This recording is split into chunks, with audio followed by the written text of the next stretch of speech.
ada aja di sini ya. Kalau nggak salah ini teman anak Om nih. Iya. Kenapa ada di Sumedang Kak Jajo? Duh, JJ-nya lagi bete nih Om. Oh, main ke sini gitu.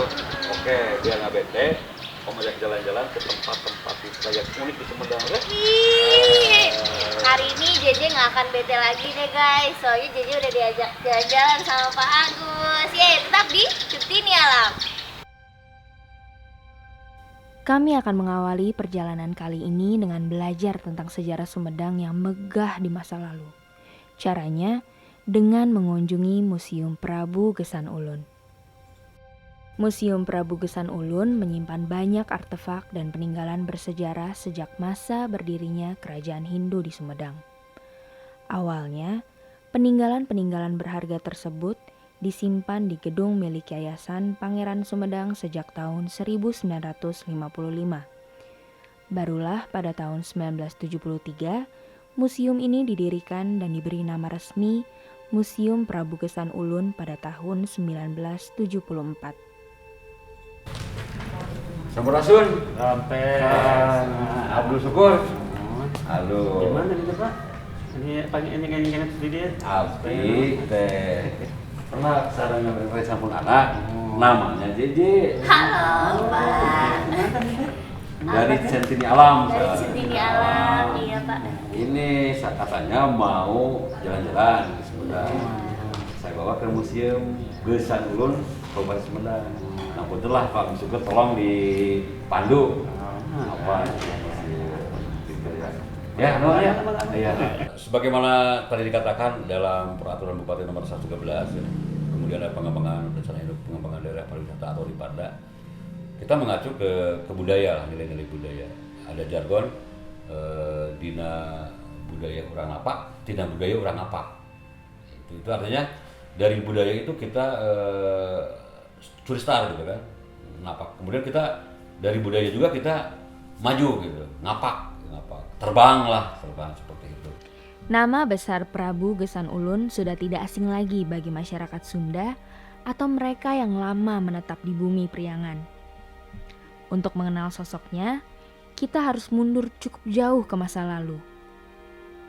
Alkisah bakal kerajaan Sumedang Larang yang beragama Islam telah berdaulat sejak sebelum runtuhnya kerajaan Sunda Pajajaran yang beragama Hindu-Buddha Sunda Wiwitan. Awalnya, kerajaan ini bernama Kerajaan Tembong Agung, artinya yang nampak luhur, yang didirikan dan dipimpin Prabu Guru Aji Putih pada abad ke-12. Pada masa pemerintahan putranya, yakni Prabu Tajimalela, namanya berganti menjadi Kerajaan Himbar Buana, yang artinya menerangi alam. Lalu pada masa pemerintahan Ratu Pucuk Umun di abad ke-16, ia menikah dengan Pangeran Kusumah Dinata, seorang keturunan Sunan Gunung Jati dari Cirebon. Latar belakang sang pangeran pesantren inilah yang mengakhiri masa kerajaan Hindu di Sumedang Larang, berganti menjadi penyebaran Islam. Begini, kota Sumedang itu dikenal dan dikukuhkan waktu itu sebagai kota pusat budaya Sunda, ya, sebagai pusat budaya Sunda. Jadi budaya Tatar Sunda itu kental sekali mencuat dari kota Sumedang. Nah, jadi kalau kita berangkat untuk berbicara tentang apa pariwisata di Sumedang ini, kita harus lihat melempar jauh kenangan kita kepada masa lalu, bahwa Sumedang ini dulu dikenal sebagai dengan kata-kata Sumedang Larang, ya.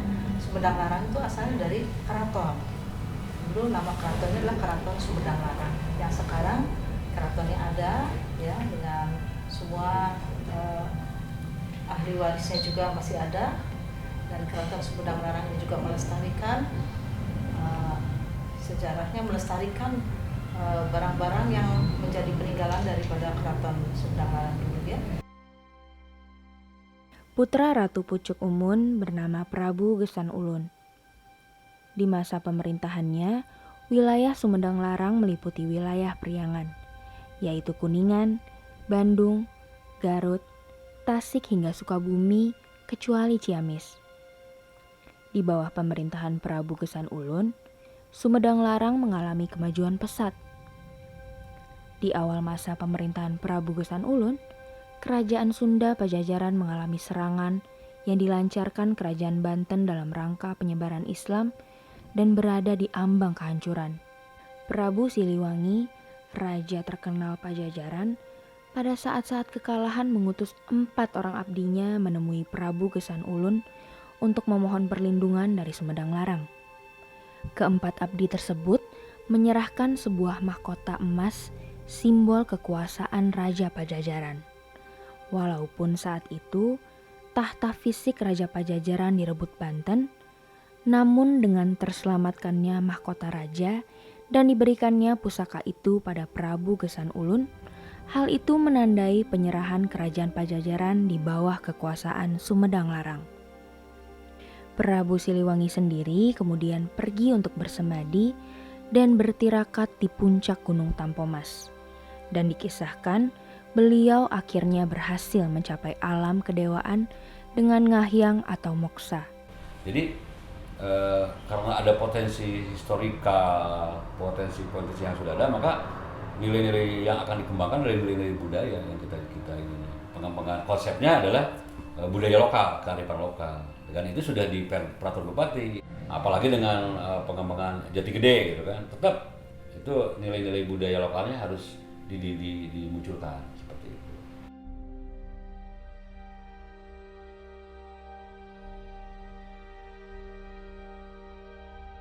Pada waktu itu, Sumedang Larang dihimpit oleh 3 kekuasaan musuh secara politik.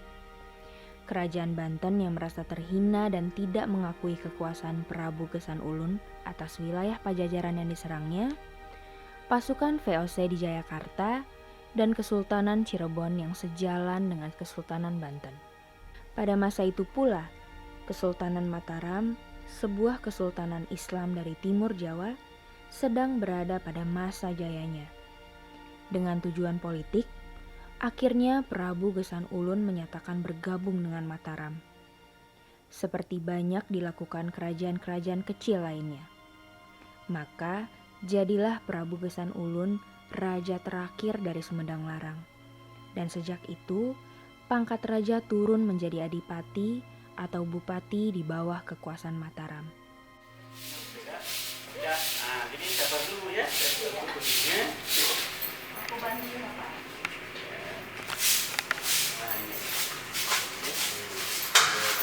Nah, ini kan nanti menarik. Wah, Centini Alam dapat kesempatan yang luar biasa Yuk, masuk yuk. museum terkunci, guys.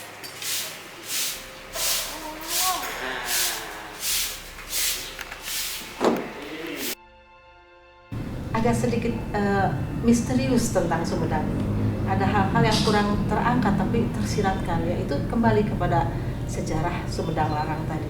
Bahwa di sini banyak sekali peninggalan-peninggalan dari raja-raja Sumedang Larang. Ya.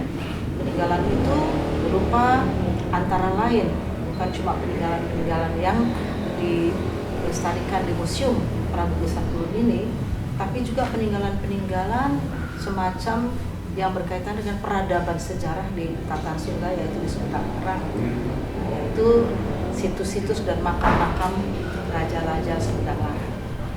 Yang kemarin ini mungkin kita juga dengar bahwa adanya proyek Waduk Jati Gede ini sudah 50 tahun lebih, baru kemarin diresmikan, dan pada kenyataannya yaitu akan menenggelamkan bukti-bukti peradaban sejarah itu. Kita pemerintah daerah tidak menjadi penonton, tentunya ya, tidak jadi penonton. Nah maka bagaimana nih pemerintah daerah Kabupaten Sumedang dalam memanage mengelola objek wisata Jati Gede gitu kan, Jati Gede. Karena kalau secara teknis kan itu makna kelistrikannya, air bakunya itu kan sudah profitable kan, profitable. Nah untuk Sumedang sendiri, Kabupaten Sumedang diberi kewenangan untuk mengelola manajemen pengelolaan pengembangan wisatanya. Jadi yang dekat ya bagaimana mempersiapkan pengelolaan Jati Gede menjadi objek wisata yang menarik. Di Museum Prabu Gesan Ulun, kita dapat menyaksikan pameran artefak yang berkaitan dengan sejarah lampau Sumedang tersebut. Misalnya, mahkota Binokasi, mahkota yang diserahkan Prabu Siliwangi kepada Prabu Gesan Ulun sebagai tanda penyerahan tahta Kerajaan Pajajaran. Atau keris Panunggul Naga, keris milik Prabu Gesan Ulun. Ada pula keris Naga Sasra, keris yang digenggam oleh Pangeran Kornel atau Pangeran Kusumahadinata ke-9, yang patungnya saat bersalaman menggunakan tangan kiri dengan seorang Belanda, sementara tangan kanannya memegang keris. Sebuah gestur perlawanan terhadap kebijakan pembangunan jalan raya pos di masa Gubernur Jenderal Dendles. Bisa kita saksikan di sisi jalan wilayah Cadas Pangeran.